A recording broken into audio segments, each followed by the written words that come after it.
I want to talk to you today about decisions.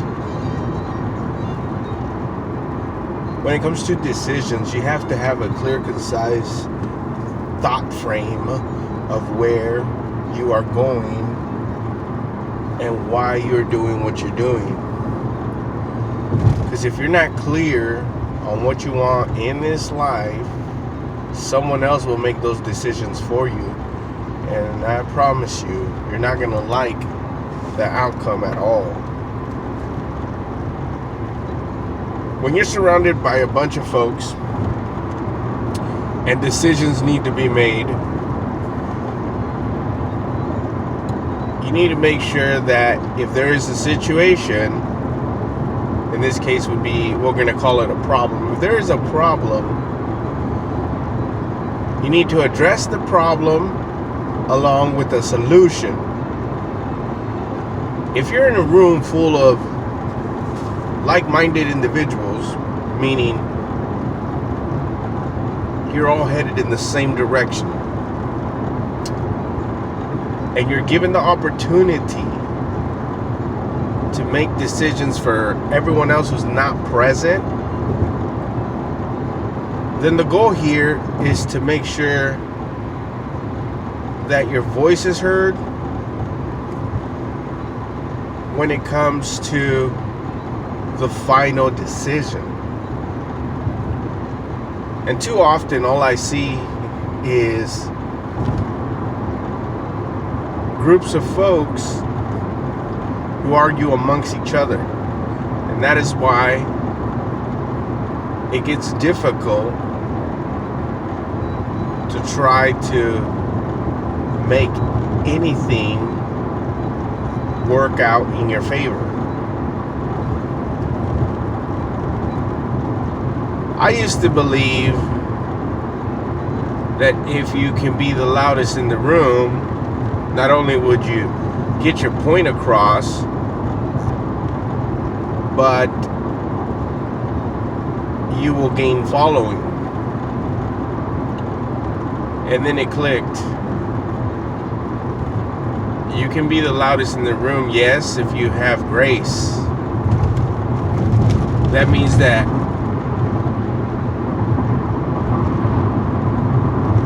if what you're saying makes sense, then people will follow. But when you start to demand on why a third party is the way it is, and you start talking down about others, that's when you begin to look more like a fool and not necessarily that leader that you're looking for.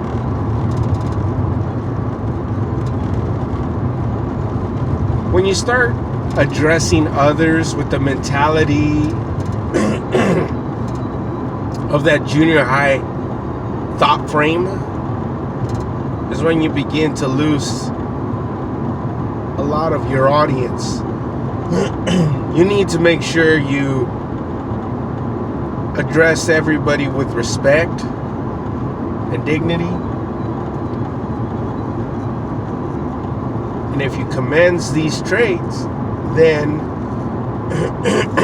people will listen. But because we're so caught up on the moment, and in some cases I've seen it, folks are under the influence of alcohol. What does that tell me as a person who potentially could follow you? That you're not ready to address a large crowd because you needed to get some liquid courage, when you should have probably practiced what you were going to say, when you're going to say it, how you're going to say it. And when you are clear on those key points, people will listen. Then the other thing would be, if you bring in a problem to somebody who's more keen on how things work, and you don't allow that person to answer your question correctly, things get lost in translation. Then again, you look like a fool. How are you going to ask a question and then question that question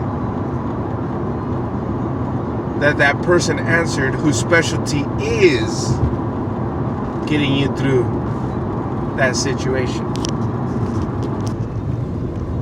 It's like what I've seen lately.